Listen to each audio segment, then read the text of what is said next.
নমস্কাৰ গতিকে আজি আমি নৱম শ্ৰেণীৰ নতুন এটা চেপ্টাৰ আৰম্ভ কৰিছো অধ্যায় 3 অণু আৰু পৰমাণু এতিয়া 2 নম্বৰ অধ্যায়টো তোমালোকক মই এতিয়ালৈকে কৰোৱা নাই 1 নম্বৰটো কৰাইছিলো গতিকে 3 নম্বৰ অধ্যায়টো এটো কাৰণে আলোচনা কৰিছো যে এই 3 নম্বৰ অধ্যায়টো তোমালোকে ভালকে জানিব লাগিব কিয় জানিব লাগিব গুটেখিনি ৰসায়ন বিজ্ঞানৰ কথাখিনি এটো চেপ্টাৰতে ভালকে আছে পিছলৈকে যদি তোমালোকে সায়েন্স লৈও পঢ়া তেতিয়ালে এটো চেপ্টাৰ বিৰাট প্ৰয়োজন তোমালোকৰ কাৰণে ক্লাছ 10 ৰ কাৰণে বিৰাট বেছি প্ৰয়োজন গতিকে চেপ্টাৰটো যেনেকে লিখা আছে কিতাপত টপিক বিলাক যেনেকে সজাই সজাই লিখা আছে মই ঠিক তেনেকে ষ্টাৰ্ট কৰা নাই মই অকমান বেলেগে ষ্টাৰ্ট কৰিম পিছত হেখিনি কথাও কম কিতাপত কি কথা আছে কি পঢ়িব লগা আছে কিন্তু মই যিখিনি কম ক্লাছত আজি ক্লাছটো দীঘলীয়া হ'ব আধা ঘণ্টা মান হ'ব সাগে তোমালোকে অলপ মনোযোগ দি ক্লাছটো গুটেই চাবা আৰু বহিত কথাবিলাক লিখি যাবা গতিকে আৰম্ভ কৰিছো প্ৰথম হল নামটো চাব লাগিব অণু আৰু পৰমাণু সোৱা পৰমাণু বুলি কলে কি বুজা তোমালোকে সাধাৰণতে হেতু ডাঙৰ কথা তোমালোকে ক্লাছ 6 মানৰ পৰাই পাই আহিছা পৰমাণু হৈছে যিকোনো পদাৰ্থৰ ক্ষুদ্ৰতম একক মানে এটা বস্তু যিকোনো বস্তু এটা এই ধৰা এই মাৰ্কাৰ পেনটোৱে যি সৰু সৰু কণাৰে গঠিত হৈছে সেই কণাবিলাক কি বুলি কয় পৰমাণু বুলি কয় এতিয়া কিতাপটো ডেফিনেশনটো দিছে অণু মানে কি অণু হল পৰমাণুতকৈ অলপমান আকাৰত ডাঙৰ তাৰ মানে পৰমাণু বিলাক লগ লাগি অণু সৃষ্টি হয় এটা উদাহৰণ দি দিছো অণু আৰু পৰমাণু বুজিবলে H মানে কি জানানে হাইড্ৰোজেন এটো হাইড্ৰোজেন পৰমাণু বুলি কব কি বুলি কব এটো হাইড্ৰোজেন পৰমাণু কিন্তু যেতিয়া আমি H2 লিখিম তাৰ মানে হাইড্ৰোজেন দুটা আহি গল দুটা পৰমাণু লগ লাগি গল এটো হ'ব হাইড্ৰোজেন অণু আৰু H2 টো হাইড্ৰোজেন গ্যাস বুলিও কয় আমাৰ যে প্ৰকৃতিত হাইড্ৰোজেন গ্যাস আছে H হিচাপে নাই H2 হিচাপে আছে ঠিক তেনেদৰে আৰু এটা উদাহৰণ অক্সিজেন এটো হ'ব অক্সিজেন পৰমাণু ঠিক আছে আৰু যদি আমি O2 লিখো তেতিয়া এটো হ'ব অক্সিজেন অণু বা অক্সিজেন গ্যাস কিয় জানানে H ক পৰমাণু কৈছে H2 ক অণু বুলি কৈছে মই তোমাক ইতিমধ্যে কলো যে পৰমাণু লগ লাগি অণু সৃষ্টি হয় যেনেকে সোৱা তোমালোকে এতিয়া ইয়াতে এটা হাইড্ৰোজেন এটা দুটা হাইড্ৰোজেন দুটা পৰমাণু লগ লাগিছে না নাই তাৰ মানে অণুৰ সৃষ্টি হৈছে তাৰ মানে আমি এখিনিক এনেকেও বুজিব পাৰো যে আমি যদি অণু ভাঙি দিও তেতিয়াহলে আমি পৰমাণু পাম কিন্তু পৰমাণু ভাঙিলে অণু নাপাও কাৰণ কিয় অণু পৰমাণুতকৈ ডাঙৰ বস্তুটো ভাঙিলে সৰু বস্তুটো পাও গতিকে এখিনি বস্তু মই সাধাৰণভাৱে একেবাৰে কৈছো কিতাপত লিখাও আছে চালে গম পাবা এতিয়া আমাৰ খুব প্ৰয়োজনীয় এখন তালিকা আছে তালিকাখন মই লিখিম তোমালোকেও কলম বহি উলাই মোৰ লগে লগে লিখি যাবা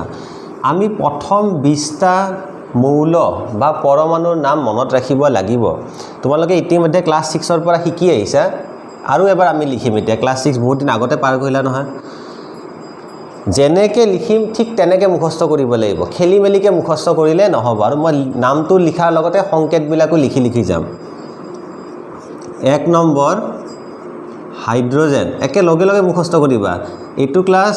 শেষ হোৱাৰ পিছত ভিডিওটো চোৱাৰ পিছত লগে লগে মুখস্থ কৰিবা নেক্সট ক্লাছত দৰকাৰ পৰিব হাইড্ৰোজেন ব্ৰেকেটত লিখিছো H 2 number helium HE 3 number lithium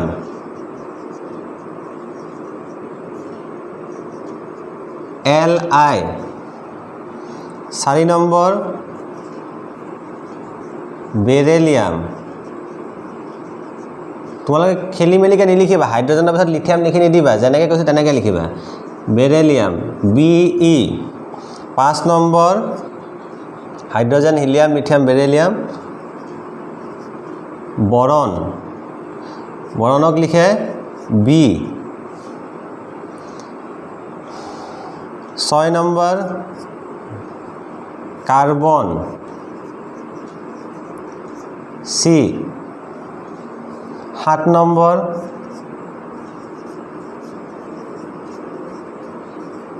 nitrogen N 8 number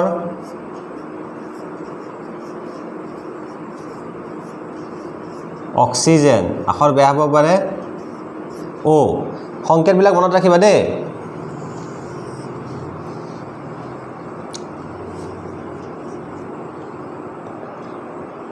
no number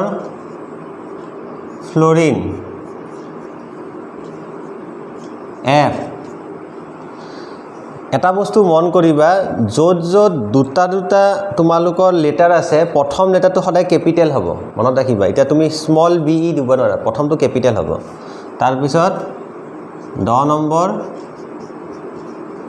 neon N E 11 number sodium সোডিয়ামক S নিলিখিবা আৰু N A লিখে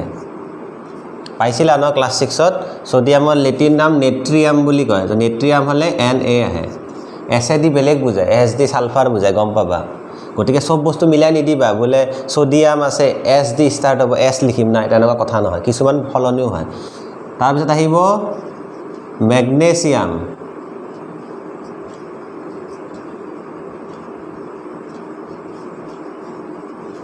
Mg তাৰ পিছত আহিব এলুমিনিয়াম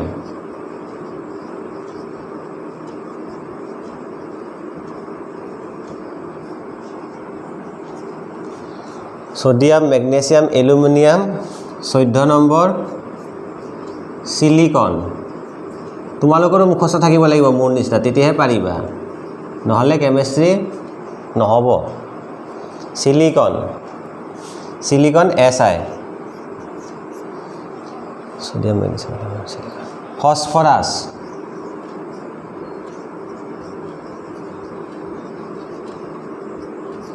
ফসফৰাস P 16 নম্বৰ আহিব sulphur sulphur S 17 number chlorine chlorine Cl Ci নহয় দেটো Cl হয় হা তাৰ পিছত আমি 20টা মনত ৰাখিব লাগিব ক্লাস 10 ত তোমালোকে 30টা লৈকে মনত ৰাখিব লাগিব পাৰি দে এতিয়া 30টা মনত ৰাখিব পাৰা এতিয়া মই বেছি জোৰ নিদু তোমালোকক ক্লোৰিন 18 নম্বৰ আহিব আৰ্গন তোমালোকে ভিডিওটো ৰখাই পিনে লিখি লবা দৰকাৰ হলে ভালকে এখিনি বস্তু আৰ্গন তাৰ পিছত আহিব পটাছিয়াম পটাছিয়াম আকৌ কিন্তু কে হয় দে পি নিলিখিবা পি মানে আমি ফসফরাস লিখি দিলো নহয় তো পটাছিয়াম কে হয় কাৰণ কিয় পটাছিয়ামৰ লেটিন নাম কেলিয়াম আছিল চাগে কেলিয়াম হেতুৰ কাৰণে কে দি লিখে 20 নম্বৰত আহিব পটাছিয়াম ক্যালসিয়াম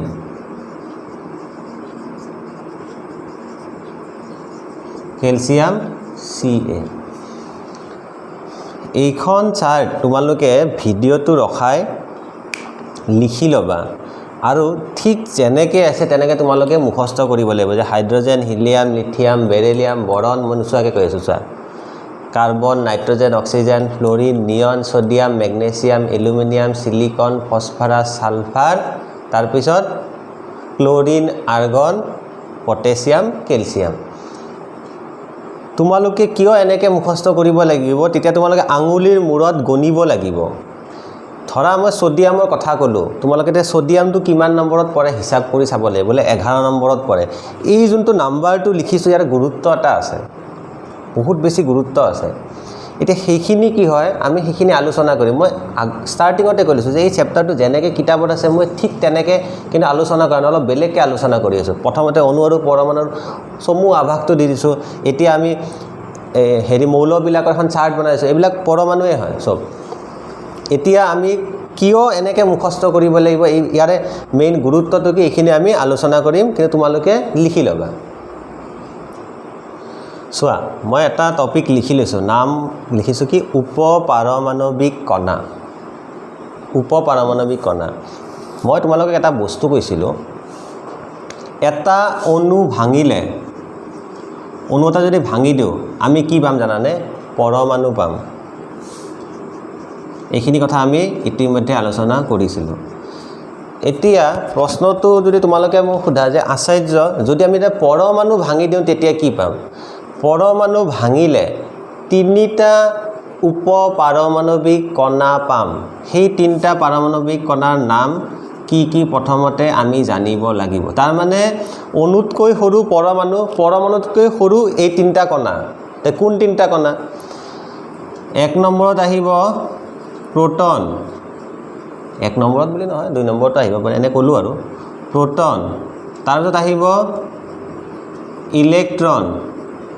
তাৰ পিছত আহিব নিউট্ৰন এই তিনিটাকৈ উপপাৰমাণৱিক কণা অণু ভাঙিলে পৰমাণু পাম পৰমাণু ভাঙিলে এই তিনিটা পাম প্ৰোটন ইলেক্ট্ৰন আৰু নিউট্ৰন এই নামটা তোমালোকে মনত ৰাখিব লাগিব তাৰ মানে এই তিনিটা লগ লাগিহে এটা পৰমাণু সৃষ্টি হয়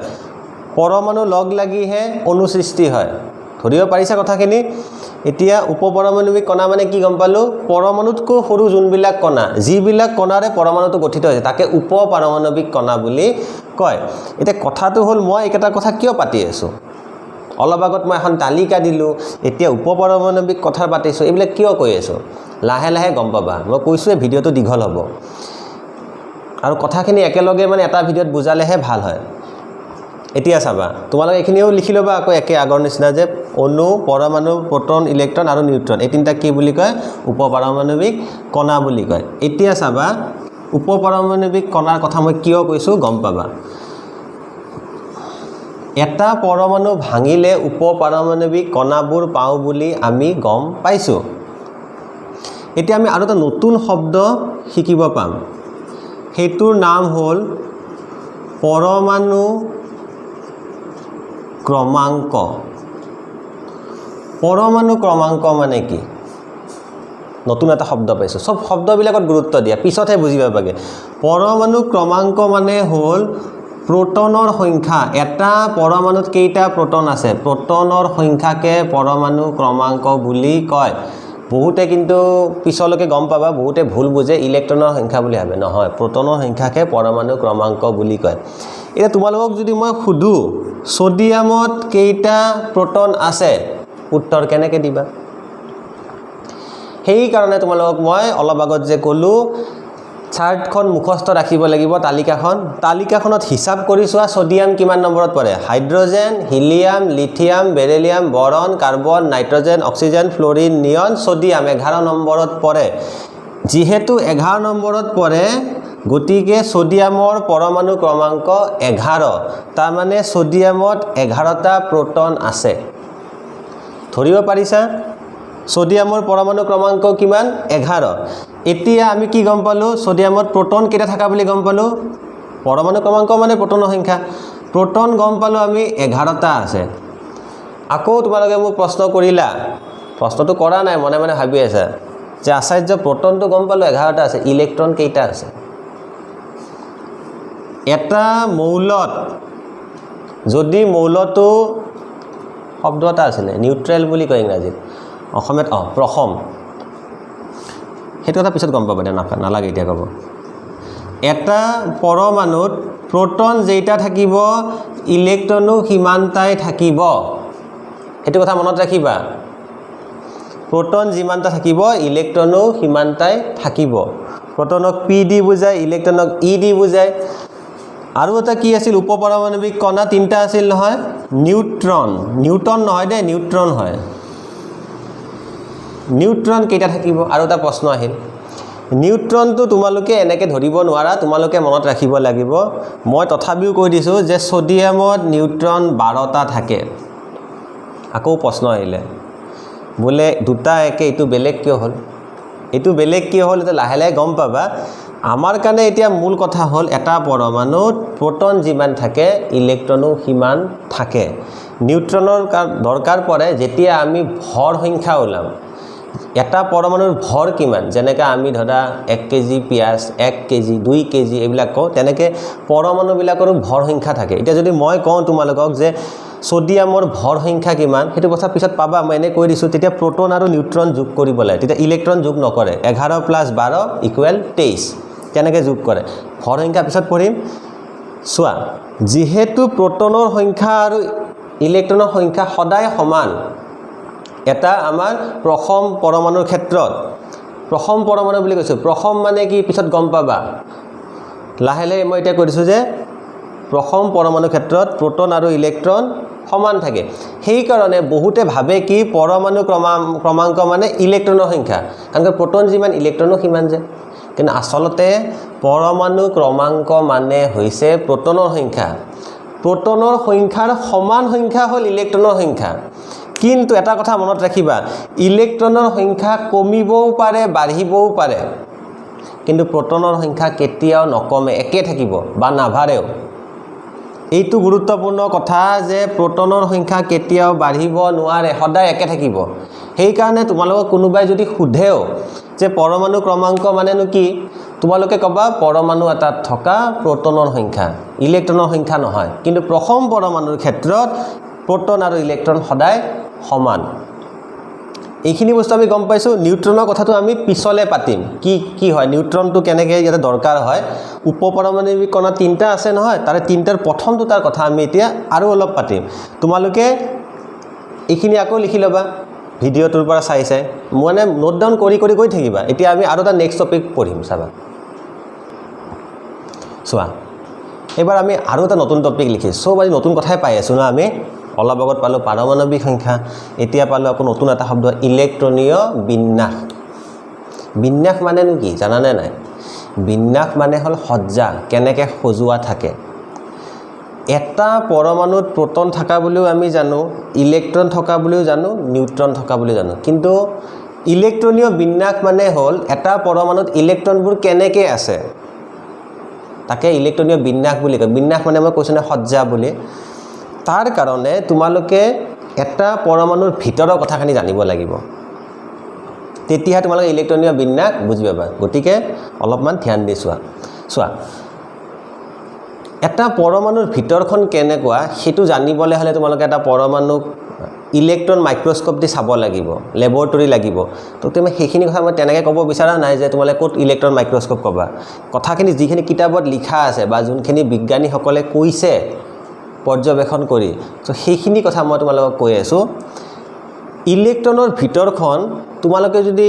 ক'ব বিচাৰা কেনেকুৱা হয় সৌৰজগতৰ নিচিনা ঠিক একদম একে সৌৰজগতৰ নিচিনা কিয় সৌৰজগতৰ নিচিনা কৈছো চাবা সৌৰজগতৰ মাজত থাকে সূৰ্য থাকেনে চাৰিওপিনে কিছুমান গ্ৰহ ঘূৰি ফুৰি থাকে এনেকে ধৰা ইয়াতে বুধ আছে ইয়াতে পৃথিৱী আছে আৰু কবাত কিবা কিবি গ্ৰহ ঘূৰি ফুৰি আছে আমাৰ এটা পৰমাণুৰ ভিতৰতো ঠিক তেনেকুৱা ধৰণৰে পৰিৱেশ থাকে কিন্তু পাৰ্থক্যটো কি জানানে সৌৰজগতৰ মেইন কোন হয় মাজত কোন থাকিব সূৰ্য ইয়াৰে এটা পৰমাণুৰ মাজত থাকিব নিউক্লিয়াছ কি থাকিব নিউক্লিয়াছ আৰু সাইডে সাইডে কিছুমান ৰাস্তা থাকিব কিছুমান পথ থাকিব এইবিলাক কক্ষ বুলি কয় এইখিনি বস্তু মই এটোটো আমি চ্যাপ্টাৰ 3 পঢ়ি আছো নহয় চ্যাপ্টাৰ 3 আৰু 4 কিন্তু মই একেলগে মিক্স কৰি গৈ আছো যাতে গুটেখিনি বস্তু বুজি পোৱা ৰাস্তা কিছুমান থাকিব এতিয়া ৰাস্তাবিলাক ইয়াৰ ৰাস্তাবিলাকৰ নামবিলাকটো আমি নাজানো এটো হল বুধৰ ৰাস্তা বুধ শুক্ৰ পৃথিৱী মংগল এনে থাকে না গ্ৰহবিলাক গতিকে এই ৰাস্তাবিলাকৰ আমি নাম নাজানো কিন্তু এই ৰাস্তাবিলাকৰ আমি নাম জানো মাজৰটো কি বুলি কয় ইয়াতে আছিল সূৰ্য ইয়াৰে মাজৰটো কয় নিউক্লিয়াছ মনত ৰাখিবা এটো কি হয় নিউক্লিয়াছ হয় লিখি লবা এইবিলাক ছবিবিলাক ধুনিয়াকে নিউক্লিয়াছ এই ৰাস্তাবিলাকৰ কিছুমান নাম আছে প্ৰথম ৰাস্তাটোৰ নাম হল কে তাৰ পিছতটোৰ নাম হল এল ৰাস্তা বুলি নকবা কক্ষ বুলি কবা বিজ্ঞানৰ ভাষাত কলে তাৰ পিছত কে এল এম তাৰ পিছত ৰাস্তাটোৰ নাম কি হ'ব এন এনেকে ৰাস্তাবিলাকৰ নাম দিয়া হৈছে বৈজ্ঞানিকসকলে নামাকৰণ কৰিছে এতিয়া কথাটো হল মাজত সূৰ্য থাকে ইয়াতে মাজত নিউক্লিয়াছ থাকে নিউক্লিয়াছত কি থাকে আৰু প্ৰশ্ন আহি গল চোৱা মই তোমালোকক ইতিমধ্যে কৈছো পৰমাণুৰ তিনটা বস্তু থাকে এটা হল প্ৰোটন পি দি বুজায়, এটা হ'ল ইলেক্ট্ৰন, ই দি বুজায়, এটা হ'ল নিউট্ৰন, এন দি বুজায়। নিউক্লিয়াছত প্ৰোটন আৰু নিউট্ৰন একেলগে থুপ খাই থাকে। প্ৰোটন আৰু নিউট্ৰন একেলগে থুপ খাই থাকে। তাৰ মানে সূৰ্যৰ নিচিনা, এইটো হ'ল মাজত চেণ্টাৰ হয়, এইটো কেন্দ্ৰ। কেন্দ্ৰত কোন থাকিব? প্ৰোটন আৰু নিউট্ৰন একেলগে থুপ খাই থাকিব। যেনেকৈ সৌৰজগতত গ্ৰহবিলাক ঘূৰি ফুৰি থাকে, ঠিক তেনেদৰে কে এল এম এন কক্ষবিলাকত ইলেক্ট্ৰনবিলাকে ঘূৰি ফুৰি থাকে। ইলেক্ট্ৰনবিলাকে নিউক্লিয়াছত সোমাই নাথাকে। কিন্তু মন কৰিবলগীয়া কথা কি জানেনে? সৌৰজগতত এটা ৰাস্তাত এটাহে গ্ৰহ ঘূৰি ফুৰি থাকে, কিন্তু পৰমাণুৰ ক্ষেত্ৰত এটা ৰাস্তাত এটা ইলেক্ট্ৰন থাকিব বুলি কোনো কথা নাই। দুটাও থাকিব পাৰে, বেছিও থাকিব পাৰে। কেইটা কেনেকৈ থাকে? কেইটা এটা ৰাস্তাত কেইটাকে ইলেক্ট্ৰন থাকিব? সেইটোকে কয় ইলেক্ট্ৰনীয় বিন্যাস। ইলেক্ট্ৰনবিলাকে কেনেকৈ থাকিব? এতিয়া আমি এটা উদাহৰণ ল'ম, উদাহৰণটোৰ পৰা বুজি পাবা। মই যদি কওঁ, তোমালোকক যদি প্ৰশ্ন সোধোঁ যে ছ'ডিয়ামৰ ইলেক্ট্ৰনীয় বিন্যাস কেনেকৈ লিখিম? ছ'ডিয়ামৰ ইলেক্ট্ৰনীয় বিন্যাস লিখাৰ আগতে আমি গম পাব লাগিব ছ'ডিয়ামত ইলেক্ট্ৰন কেইটা আছে। গতিকে ছ'ডিয়ামত ইলেক্ট্ৰন কেইটা আছে তাকে গম পাবলৈ হ'লে গম পাব লাগিব ছ'ডিয়ামত প্ৰোটন কেইটা আছে, কাৰণ প্ৰোটন আৰু ইলেক্ট্ৰন সমান। আৰু ছ'ডিয়ামত প্ৰোটন কেইটা আছে সেইটো জানিবলৈ হ'লে আমি চাৰ্টখন মুখস্থ কৰিব লাগিব। সেইকাৰণে চাৰ্টখনৰ কথা কৈছোঁ। এতিয়া আমি ইলেক্ট্ৰনীয় বিন্যাস মানে হ'ল ইলেক্ট্ৰন কেনেকৈ আছে ইয়াতে, তাৰ আগতে কেইটা ইলেক্ট্ৰন আছে সেইটোতো জানিব লাগিব। আমি আকৌ হিচাপ কৰিম। হাইড্ৰজেন, হিলিয়াম, লিথিয়াম, বেৰিলিয়াম, বৰণ, কাৰ্বন, নাইট্ৰজেন, অক্সিজেন, ফ্ল'ৰিন, নিয়ন, ছ'ডিয়াম। ছ'ডিয়াম পৰে 11 নম্বৰত। কিমান নম্বৰত পৰে? ছ'ডিয়াম 11 নম্বৰত। এইটো হ'ল ছ'ডিয়ামৰ প্ৰোটনৰ সংখ্যা। আৰু ছ'ডিয়ামত প্ৰোটন যিমানটা থাকিব, ইলেক্ট্ৰনো সিমানটাই থাকিব। তাৰমানে এইটো ছ'ডিয়ামৰ আমি ইলেক্ট্ৰনৰ সংখ্যা বুলিও ক'ব পাৰোঁ। একো ভুল নহয়, প্ৰোটন যেইটা থাকিব ইলেক্ট্ৰনো সেইটাই থাকিব। তাৰমানে ছ'ডিয়ামত ইলেক্ট্ৰন কেইটা আছে বুলি গম পালোঁ? 11টা আছে। এতিয়া তোমালোকৰ মনত প্ৰশ্ন উদয় হ'ব যে 11টা ইলেক্ট্ৰন এটা ৰাস্তাতে ঘূৰি থাকিব নে ইয়াতে 5টা, এতিয়া 6টা থাকিব, নে চবতে এটা এটা 11টা ৰাস্তা হ'ব? কেনেকৈ থাকিব? সেই যেনেকৈ থাকিব সেইটোকে ইলেক্ট্ৰনীয় বিন্যাস বুলি কয়। ইলেক্ট্ৰনৰ সাজোনকে ইলেক্ট্ৰনীয় বিন্যাস বুলি কয়। সেইটো জানিবলৈ হ'লে তোমালোকে গম পাব লাগিব ৰাস্তা কেইটাত যে নাম দিয়া আছে কে এল এম এন, তাৰ কাৰণে এটা সূত্ৰ আছে, চাবা। এইখিনি আহিছে ন?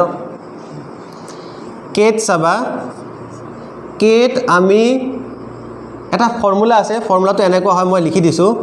2 to the power n।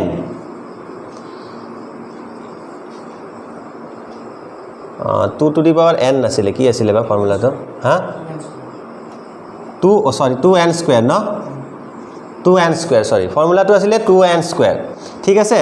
গতিকে এই ফৰ্মুলাটো আমি ব্যৱহাৰ কৰি গম পাম যে কেত কেইটা ইলেক্ট্ৰন থাকিব পাৰিব। তাতকৈ বেছি নোৱাৰিব, কিন্তু তাতকৈ কম পাৰিব। এই এনৰ যে মানটো আছে, এনৰ মান এবাৰ 1 বহাবা, এবাৰ 2 বহাবা, মানে এনৰ মান 1 2 3 4 এনেকৈ বহাই দিবা। এনৰ জায়গাত যদি আমি 1 বহাওঁ, 2n স্কুৱেৰ মানে কি হ'ব? 2 × 1 স্কুৱেৰ। কিমান পালোঁ আমি? 2। মানে কে প্ৰথম ৰাস্তাটোত দুটাহে ইলেক্ট্ৰন থাকিব পাৰিব, তাতকৈ বেছি নোৱাৰে। কেৰ পিছত নেক্সট ৰাস্তাটোৰ নাম কি আছে? নেক্সট কক্ষৰ নাম এল। এলত 2 to 2 থাকিব। এনৰ জেগাত কি বহাব কৈছোঁ? 1 নহয়, বা 2 বহাব কৈছোঁ। 2 × n স্কুৱেৰ মানে 2 স্কুৱেৰ। কিমান হ'ব? 2 2 4 2 8। এল কক্ষত 8টাহে ইলেক্ট্ৰন থাকিব পাৰিব। কে এল গ'ল। এমত কি কৰিম? একেধৰণে 2 3 স্কুৱেৰ কৰিম আমি। 3 3 9 9 2 18। নেওতা শিকোৱা নিচিনা লাগিছে নেকি? 4 নম্বৰ 2 × 4 স্কুৱেৰ। 4 4 16 16 2 32। এই যে সংখ্যাকেইটা আছে 2 8 18 32, এইকেইটা সংখ্যা তোমালোকে মুখস্থ কৰি থৈ দিয়া। একদম বাৰে বাৰে ফৰ্মুলা বহাই থাকিবা নেকি? প্ৰথম কক্ষত দুটাহে সোমাব, তাৰ পিছৰ কক্ষত 8টা সোমাব, তাৰ পিছৰ কক্ষত 18টা, তাৰ পিছৰ কক্ষত 32টা। আমি ইমান দূৰলৈকে যাবই নালাগে, তথাপিও নিয়মটো মই শিকাই দিছোঁ। এতিয়া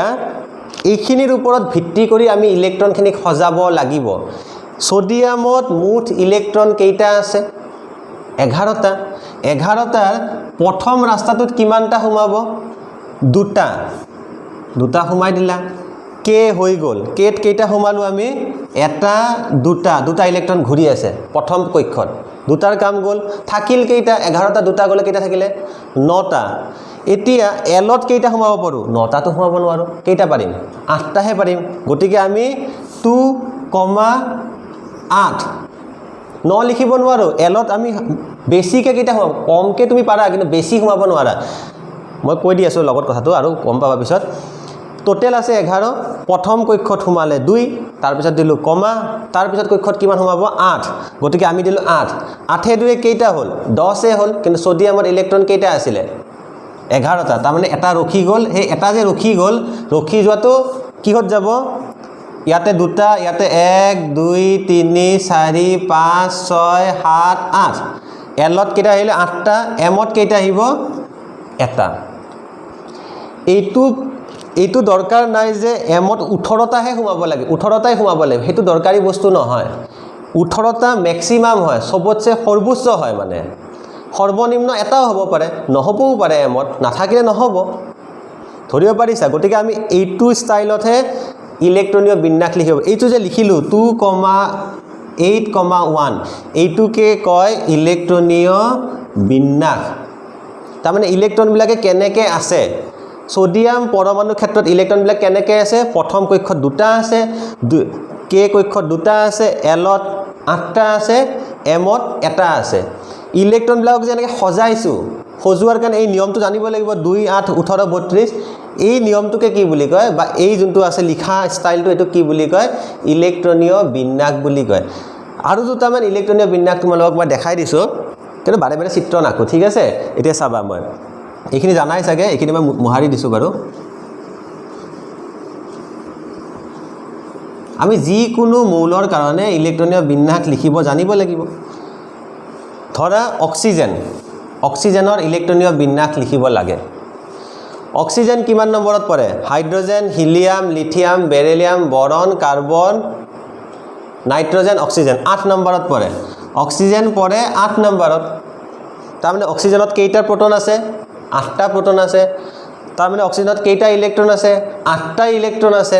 তো 8টা ইলেক্ট্ৰন আমি ভগাই দিব লাগিব ভগাই দিয়াটোকে কি বুলি কয় ইলেক্ট্ৰনীয় বিন্যাস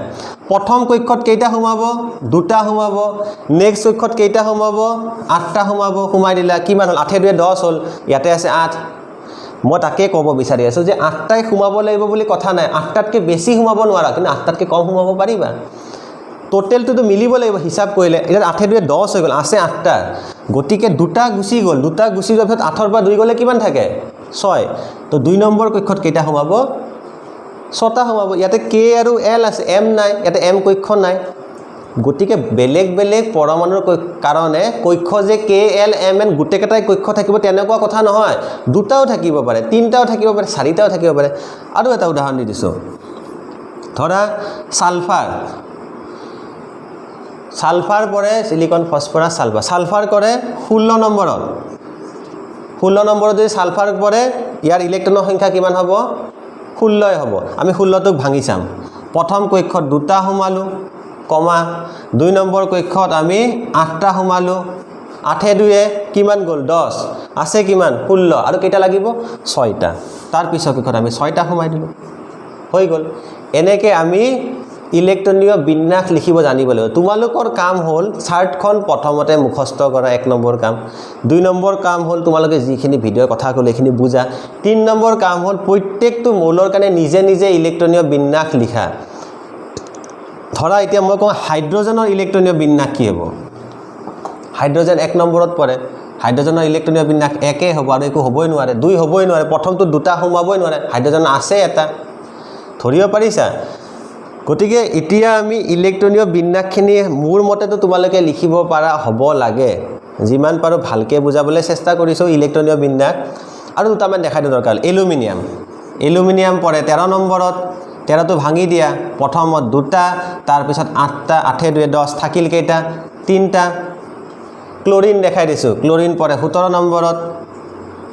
মই ইমান সোনকালে কেনেকৈ ক'ব পাৰিছোঁ ন তোমালোকেও পাৰিবা মুখস্থ হ'লে 17 নম্বৰত পৰিলে 17 বুলি লিখি লৈছোঁ দিয়া 2 দুটা গ'ল কেইটা থাকিলে 8টা লিখি দিয়া 8 2 10 থাকিল কেইটা আৰু থাকিলে 7টা আৰু দুটা মই গুৰুত্বপূৰ্ণ কথা কৈ দি আছোঁ পটেছিয়াম আৰু কেলছিয়ামৰ কাৰণে কৈ দিছোঁ পটেছিয়াম পৰে 19 নম্বৰত 19টো কেনেকৈ লিখিব পাৰিছোঁ প্ৰথমটোত 2টা তাৰ পিছৰটোত এলত কেইটা লিখিব পাৰোঁ আমি 8টা গ'ল 8 2 কেইটা হ'ল 10টা হ'ল 3 নম্বৰ কক্ষত কেইটা সোমাব পাৰোঁ আমি 18টা লৈকে সোমাব পাৰোঁ এটাতো 18 নহ'ব বাকি যিমানখিনি থাকিল সিমানখিনি লিখি দিয়া 9 2.8.9 ডটো দিব পাৰা কমাও দিব পাৰা কিতাপত চাগে কমা দিয়া আছে মই এনে ডট দি লিখো ডট দিয়ে বা কমা দিয়ে তো এইটোৱে হ'ল পটেছিয়ামৰ ইলেক্ট্ৰনীয় বিন্যাস কাৰণ কি 3 নম্বৰ কক্ষত আমি 18টা লৈকে সোমাব 18টাতকৈ বেছিহে সোমাব নোৱাৰোঁ কমটো সোমাব পাৰোঁ কিন্তু মই যে কৈ আছোঁ পটেছিয়াম আৰু কেলছিয়ামৰ ক্ষেত্ৰত অলপমান নিয়মটো আমি বেলেগকৈ কৰিলে ভাল হয় আমি যে 9 আছে 9টোক আমি আৰু ভাঙি দিম কেনেকৈ লিখোঁ জানানে কিয় লিখোঁ এইটো তোমালোকৰ মনত প্ৰশ্নটো থাকিব এইটোৰ উত্তৰ পিছৰ পিনে লাহে লাহে পাবা 2,8 এইখিনিলৈকে ঠিক আছে এই 9টোক আমি আৰু 8,1 লিখিম এই দুটা মনত ৰাখিবা পটেছিয়ামৰ কাৰণে 9টোক 9 নিলিখো লিখিব পাৰা কোনো প্ৰব্লেম নাই ইয়াতে 18টালৈকে যেহেতু হয় তোমালোকে 9 লিখিব পাৰা কোনো প্ৰব্লেম নাই কিন্তু আমি এনেকৈ লিখোঁ কিয় লিখোঁ যোজ্যতা বুলি এটা কথা আছে যোজ্যতা তোমালোকে গম পাবা পটেছিয়াম কেলছিয়ামটো ঠিক তেনেকুৱা ধৰণৰ 20 নম্বৰত পৰে 2.8.10 8 2 10 10 10 20 কিন্তু আমি 10টো লাষ্টত এনেকৈ নিলিখোঁ আমি এনেকৈ লিখোঁ 2.8.8.2 ডট দিয়া বা কমা দিয়া যিয়ে দিয়া গতিকে ইলেক্ট্ৰনীয় বিন্যাস মানে আমি কি বুজি পালোঁ আকৌ এবাৰ কৈ দিছোঁ এটা পৰমাণুত যিখিনি ইলেক্ট্ৰন আছে ইলেক্ট্ৰনখিনি কক্ষবোৰত কেনেকৈ আছে ইলেক্ট্ৰনৰ সজ্জাকে ইলেক্ট্ৰনীয় বিন্যাস বুলি কয় ধৰিব পাৰিছানে গতিকে আমি এতিয়া এইখিনিলৈকে পঢ়িলোঁ এতিয়া নেক্সট টপিক আমি যোজ্যতা আলোচনা কৰিম চোৱা এতিয়া আমি আৰু এটা নতুন টপিক পঢ়িম আজি ভিডিঅ'টো বহুত দীঘল হৈছে ধৈৰ্য ধৰিবা হা যে যোজ্যতা লাষ্ট টপিক পঢ়াই আছোঁ চিন্তা কৰিব নালাগে তাৰপিছত আমি বেলেগ পঢ়িম নেক্সট ক্লাছত যোজ্যতা শব্দটোৱে কি বুজায় যদি তোমালোকক মই যোজ্যতা মানে কি ভাষাৰে ক'ব যাওঁ যোজ্যতা মানে হ'ল এটা পৰমাণুৱে ল'ব পৰা বা দিব পৰা ইলেক্ট্ৰনৰ সংখ্যা তাকে যোজ্যতা বুলি কয় মানে এনেকৈ তোমালোকে বুজি ল'ব পাৰা এটা পৰমাণুৱে গ্ৰহণ কৰিব পাৰা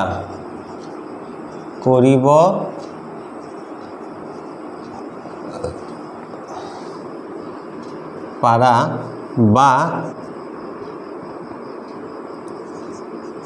এৰি দিব পাৰা বা ত্যাগ কৰিব পাৰা এৰি দিব পাৰা ইলেক্ট্ৰনৰ সংখ্যা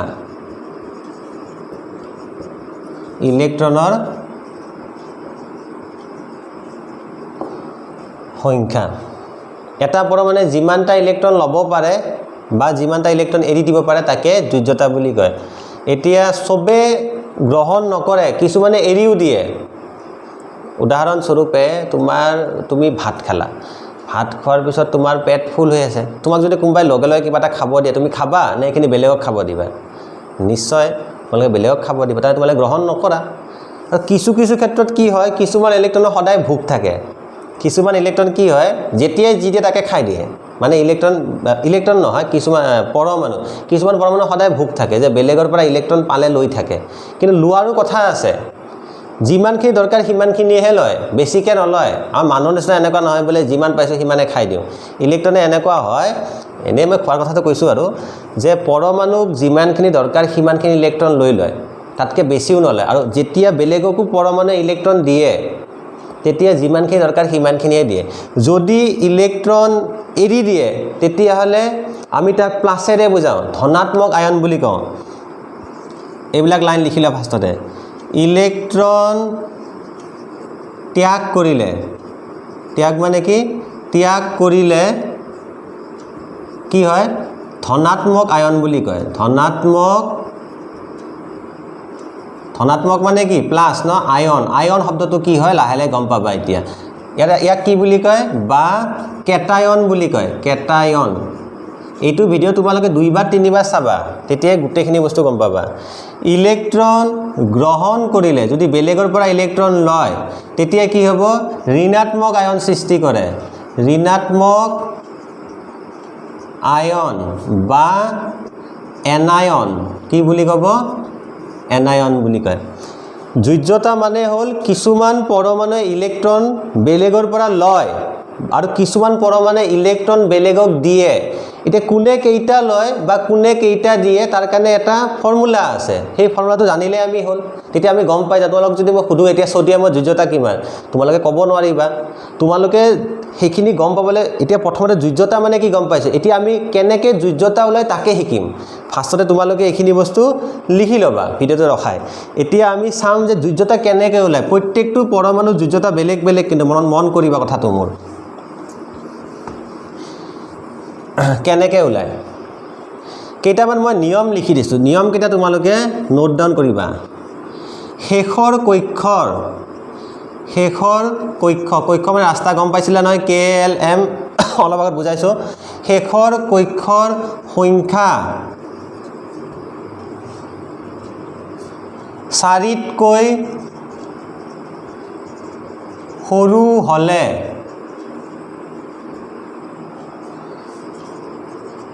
যোজ্যতা উলিয়াবলৈ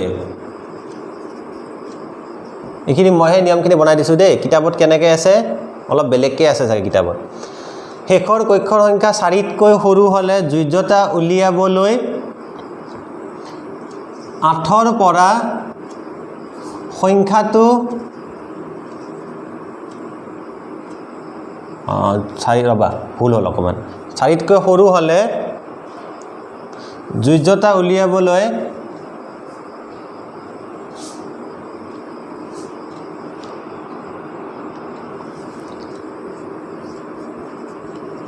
যি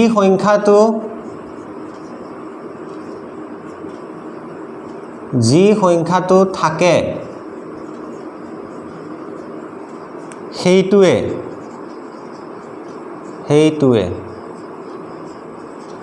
বুজি পাইছানে নাইবা বুজাই দিম বাৰু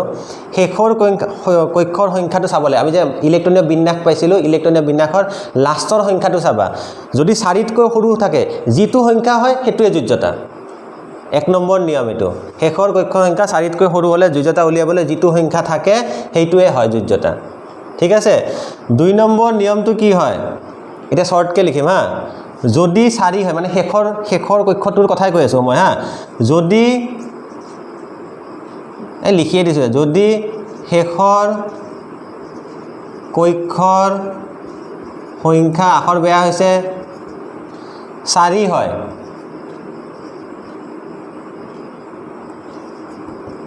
চাৰিতকৈ সৰু হলে গম পালো 4 হলে কি হ'ব 4 হয় তেন্তে যোজ্যতা 4 হ'ব একে হ'ব 4 থাকিলে 4 হ'ব একো ভাবিবই নালাগে মানে এই দুটা নিয়ম একেলগে লিখিব পাৰিলে 4 বা 4তকৈ সৰু থাকিলে 4 লৈকে যি থাকে সেইটোৱে যোজ্যতা ঠিক আছে এতিয়া আমি 3 নম্বৰ নিয়ম লিখিম কি যদি তলতে দেখা পাইছে না যদি শেষৰ কক্ষৰ সংখ্যা 4তকৈ ডাঙৰ হয় তেন্তে যোজ্যতা ওলাবলৈ কি কৰিব লাগিব জানানে আৰু লিখা নাই আৰু তেন্তে যোজ্যতা ওলাবলৈ লিখা নাই 8ৰ পৰা বিয়োগ কৰিবা 8ৰ পৰা সংখ্যাটো বিয়োগ কৰিবা কি বিয়োগ কৰিবা সংখ্যাটো বিয়োগ কৰিবা আচাৰ্য কি লিখি আছে এইবিলাক ভাবি আছা ন নিয়ম কেইটা লিখি লবা তেতিয়া গম পাবা মই কি বুজাম এতিয়া এই তিনটা নিয়ম আছে যদি শেষৰ কক্ষৰ সংখ্যা 4তকৈ ডাঙৰ হয় 8ৰ পৰা সংখ্যাটো বিয়োগ কৰিবা এই তিনটা নিয়ম ভিডিওটো তোমালোকে ৰখাই লিখি লবা মই এটা উদাহৰণ দি আছো চোৱা এতিয়া আমি প্ৰথমতে এলুমিনিয়ামৰ যোজ্যতা ওলাই চাওঁ এনে উদাহৰণ লৈছো এলুমিনিয়াম যোজ্যতা ওলাবলৈ হলে প্ৰথমতে চাৰ্টখন মনত পেলোৱা এলুমিনিয়াম কিমান নম্বৰত পৰে মই মুখস্থ মাতি নিদো মই জানো এলুমিনিয়াম 13 নম্বৰত পৰে গম পালা 13 নম্বৰত পৰে এটা 13 নম্বৰটো তোমালোকে ইলেক্ট্ৰনীয় বিন্যাসত লিখিব জানিব লাগিব কেনেকৈ লিখে 2,8,3 লাষ্টৰ সংখ্যাটো কি আছে 4তকৈ সৰু হয় নে নাই তাৰ যোজ্যতা কি হ'ব ডাইৰেক্ট সংখ্যাটোৱে হ'ব 3 হ'ব লাষ্টৰ সংখ্যাটো 4তকৈ সৰু আছে যে 3 এ যোজ্যতা হ'ব আৰু এটা উদাহৰণ দিছো কাৰ্বনৰ যোজ্যতা ওলাম কাৰ্বন পৰে 6 নম্বৰত hydrogen helium lithium beryllium boron carbon 6 নম্বৰত পৰে এটো কি হ'ব 2,4 লাষ্টৰ সংখ্যাটো কি আছে 4 যোজ্যতা কি হ'ব 4 এ হ'ব 2 নম্বৰ নিয়ম আৰু এটা উদাহৰণ দিম মই যে অক্সিজেন পৰে 8 নম্বৰত পৰমাণু ক্ৰমাংক 8 হয় অক্সিজেনৰ ইলেক্ট্ৰনীয় বিন্যাস কি হ'ব 2,6 তাৰ মানে যোজ্যতা ওলোৱাৰ আগতে ইলেক্ট্ৰনীয় বিন্যাস জানি ল'ব লাগিব গোটেইখিনি কথা জানাৰ পিছতে যোজ্যতা আহিব এটা লাষ্ট টপিক হয় 2,6 এই লাষ্টৰ সংখ্যাটো আগৰটো বাদ দিয়া বাৰে বাৰে মই যোজ্যতা ওলাওতে এটা কথাই কৈছো আগত কি আছে বাদ দিয়া লাষ্টৰ ঘৰটো চাবা লাষ্টৰ ঘৰটো কি আছে 6 4তকৈ ডাঙৰ যেতিয়া 4তকৈ ডাঙৰ হ'ব 8ৰ পৰা বিয়োগ কৰিব লাগিব যোজ্যতা কিমান হ'ব 8ৰ পৰা 6 বিয়োগ কৰিলে 8ৰ পৰা সংখ্যাটো বিয়োগ কৰিব লাগিব 8ৰ পৰা 6 বিয়োগ কৰিলে যোজ্যতা 2 হ'ব মই তিনিটা উদাহৰণে দিছো মই তিনিটা মৌলৰ কাৰণে দিছো তোমালোকে প্ৰত্যেকটো মৌলৰ কাৰণে নিজে নিজে যোজ্যতা ওলাব শিকি লবা ঘৰত বুজি পাইছা আৰু এবাৰ কৈ দিছো 4তকৈ সৰু 3 গতিকে যোজ্যতা 3 এ হ'ব 4 থাকিলেও যোজ্যতা 4 এ হ'ব মানে এই দুটাৰ কাৰণে নিয়ম একে কিন্তু যদি 4তকৈ ডাঙৰ থাকে তেতিয়া সংখ্যাটো তোমালোকে 8ৰ পৰা বিয়োগ কৰিব লাগিব এতিয়া আজি ক্লাছত আমি যথেষ্ট দীঘলীয়া ক্লাছ কৰিলো আজি ক্লাছত আমি যোজ্যতাৰ বিষয়ে আলোচনা কৰিলো বাকিখিনি কথা আলোচনা কৰিলো তোমালোকে ভিডিওটো দুবাৰ তিনিবাৰ ভালকৈ চাই কথাখিনি নোট ডাউন কৰিবা আৰু তোমালোক এখন মই তালিকা বনাই দি দিম গ্ৰুপত সেইখিনি চাবা নেক্সট ক্লাছত আমি ইয়াৰ ওপৰত ভিত্তি কৰি নতুন নতুন কথা আলোচনা কৰিম আজি ক্লাছ ইয়াতে সামৰিছো